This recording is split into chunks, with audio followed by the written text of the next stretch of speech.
Hello everyone, and welcome to my channel. I'd love it if you could leave a comment letting me know where you're listening from around the world.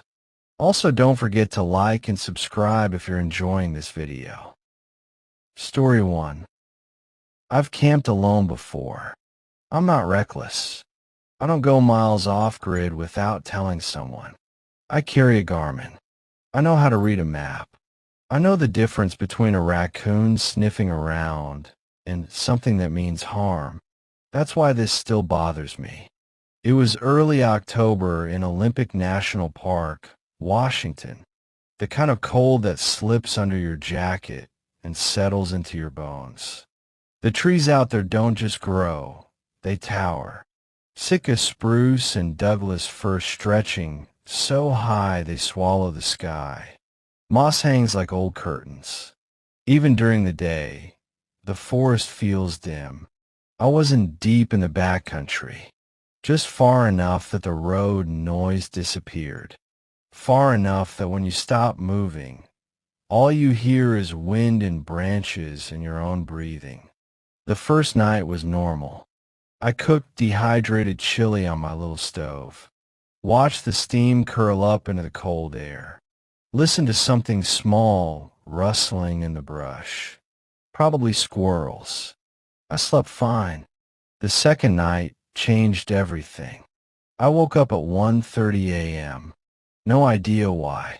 At first, I thought I'd heard something, but when I lay still, I realized what had actually woken me. Silence. And I don't mean calm forest silence. I mean the kind that feels wrong. No wind pushing the tent walls. No insects ticking in the brush. No distant owl. It felt like someone had pressed mute on the entire world. That's when I heard it. One step. Not close enough to touch my tent, but close enough to belong to my campsite. It wasn't light like a deer. I've heard deer move. Quick, skittish. This was slow. Heavy. Step. A pause that lasted just a little too long. Step. Another pause. It sounded like someone pacing themselves. Someone thinking.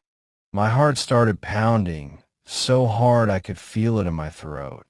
I reached for my headlamp slowly, trying not to make noise. The nylon of my sleeping bag sounded like thunder to my ears. Another step. Closer. I unzipped the tent just an inch. Enough to push the beam of light out into the clearing. The trees stood there like pillars. Nothing moved. Then I saw it. About 40 feet out, near the tree line.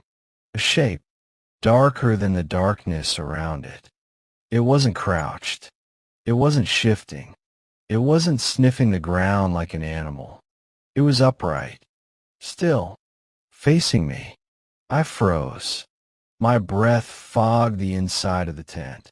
For a second, I convinced myself it was a tree trunk I hadn't noticed earlier. But trees don't reposition. I clicked the headlamp brighter. The shape moved. Not away. Sideways. One deliberate step to the right. Like it didn't want to leave. Just wanted a better angle. My stomach dropped so fast it felt like missing a stair in the dark. I swallowed and forced my voice out. Hey, I can see you. The beam trembled slightly in my hand. No response. No rustling retreat. Just that shape paused mid-tree line. 10 seconds passed. Maybe 15. Then it took one step backward. Into the trees. And vanished. I kept the light trained there for what felt like hours. My arm started to ache, but I didn't lower it. Every shadow looked like it was breathing. Every branch looked like a shoulder. Nothing else happened. No more steps. No whispers. No crunch of retreating leaves. Just silence returning slowly, piece by piece. First the wind. Then something small moving in the underbrush. I didn't sleep again. At sunrise, I packed up without cooking breakfast. My hands were clumsy. I kept scanning the trees while rolling my tent. That's when I saw the ground. The mud around my campsite was soft from the previous day's drizzle. Boot prints, large ones, deep. They started about 10 feet from where my tent had been.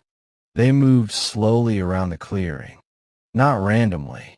They curved, halfway around my tent. Then they stopped, just stopped, like whoever made them had stood right beside my head while I slept and changed their mind.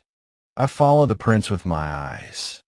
They led back toward the tree line, into thick brush where no marked trail existed. I hiked out fast. At the ranger station, I told them what happened. The ranger, older guy, gray beard, didn't look surprised. He just nodded slowly. "We've had reports," he said. "Transient male, living illegally in different areas of the park. Moves camps often.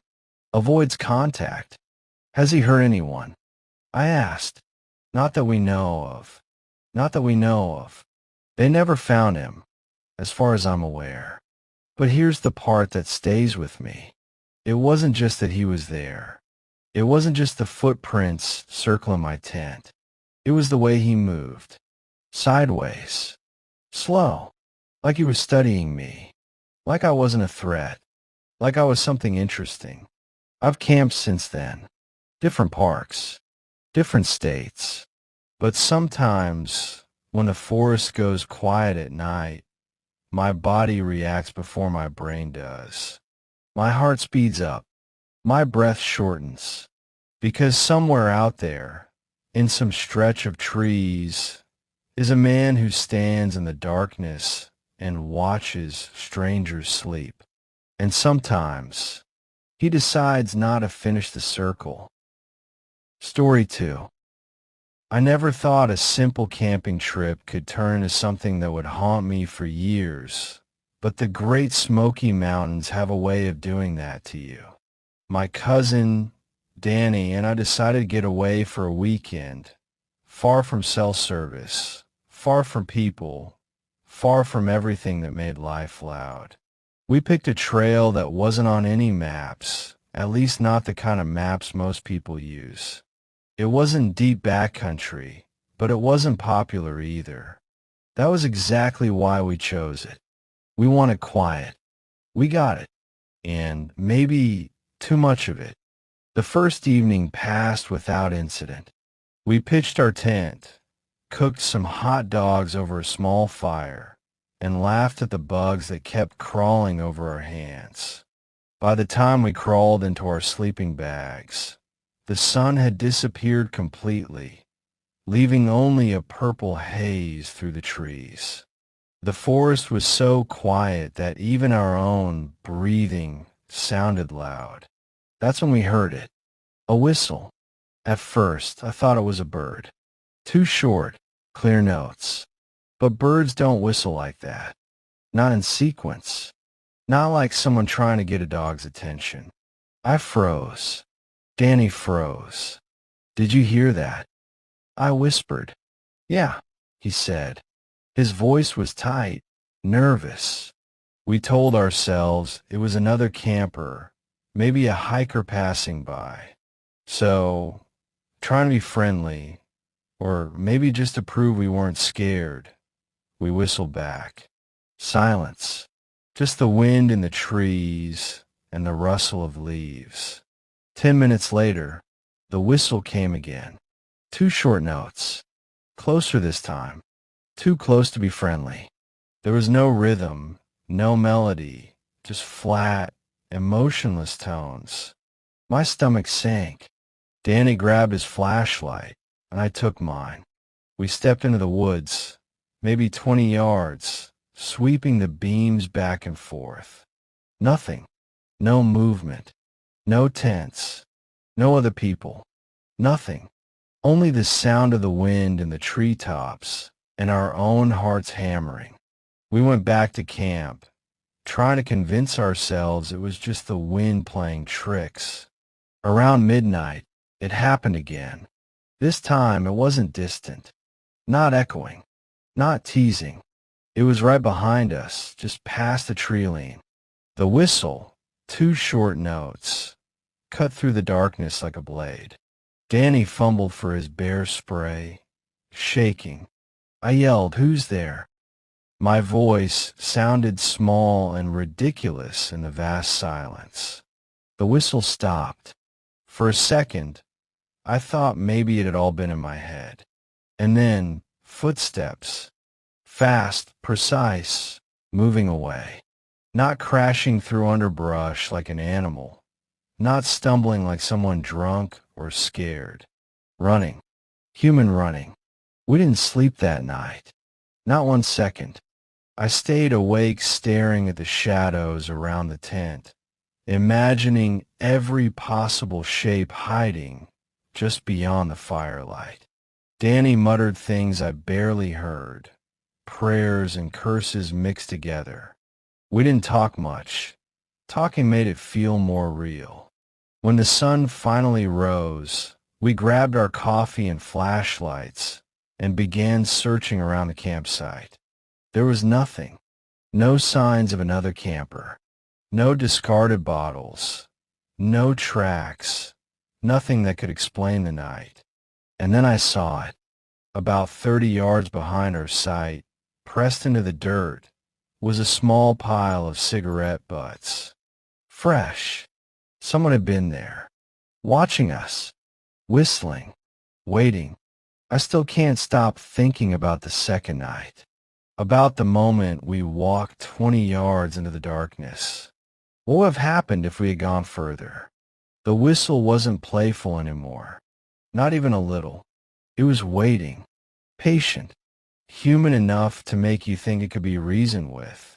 But something about it screamed that reasoning would change nothing. We left after breakfast, but the memory of that whistle followed me down the trail, through the trees, even after we reached the parking lot and the hum of traffic.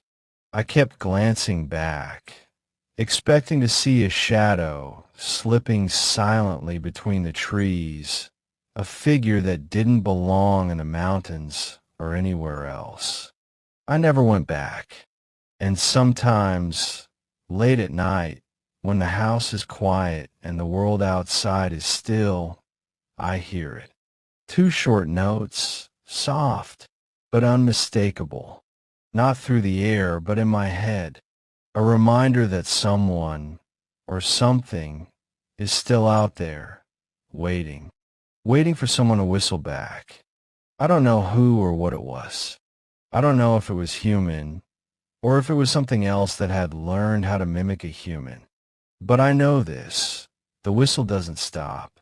It doesn't need to. It only needs someone foolish enough to answer. And I'll never answer again.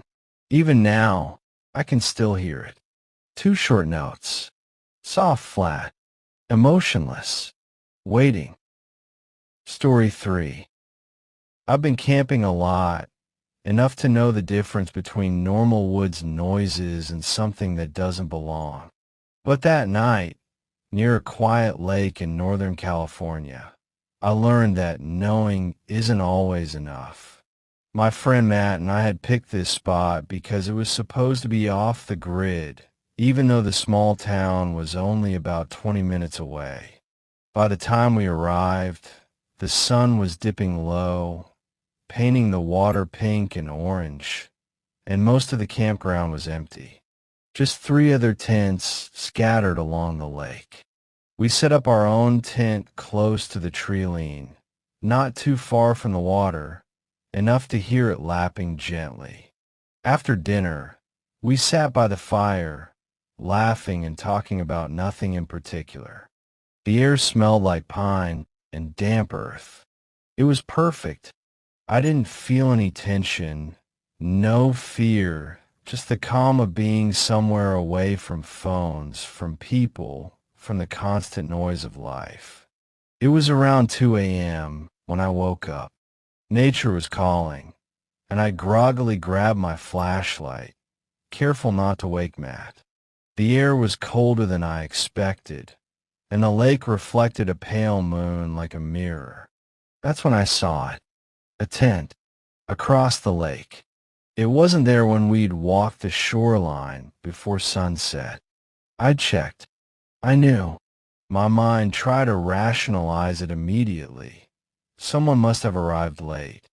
But then I looked closer. The tent was small, dark-colored, almost blending with the shadows. But it was set so dangerously close to the water, on uneven ground. Anyone with experience camping would never choose that spot. I froze, flashlight shaking in my hand. Then, in that brief moment of hesitation, the beam flickered, and I saw it. Someone, or something, standing between me and that tent. 15 feet away, maybe closer. I couldn't see a face, couldn't see details, just a shape, tall, still, silent. The kind of presence that presses down on your chest without touching you. When the flashlight steadied again, there was nothing. Just trees. Just the whispering wind and the gentle lap of water. My chest tightened. A panic I couldn't explain. I backed toward our tent slowly, keeping my eyes fixed on the spot where I'd seen it. Every step felt heavier than the last. Inside the tent, I zipped up and locked it. My hands were shaking so badly I could hear the zipper clack echoing inside the small tent. I didn't sleep. Every sound, the rustle of a branch, a bird flapping in the distance, even my own breathing, felt like someone circling us. By sunrise, I forced myself to look across the lake. The tent was gone. Just empty shoreline, damp dirt, and flattened grass that looked untouched. No footprints, no marks, nothing that could explain what I saw. After breakfast, Matt and I walked around the lake, tracing the shore carefully. No signs of the tent ever existing. Not a single disturbed patch of dirt. He laughed nervously and suggested maybe I was dreaming. Maybe my mind was playing tricks in the dark. But he doesn't know. He didn't see it. I keep replaying that moment in my head. The flicker of the flashlight, that impossible figure, the way it didn't move but felt alive. Felt like it was watching, blocking me from seeing too much. Like it had chosen me, noticed me, and then let me go, but only just. Matt thinks it was a late camper, or maybe a shadow. Maybe, but I know the woods. I know the lake, and I know what I saw.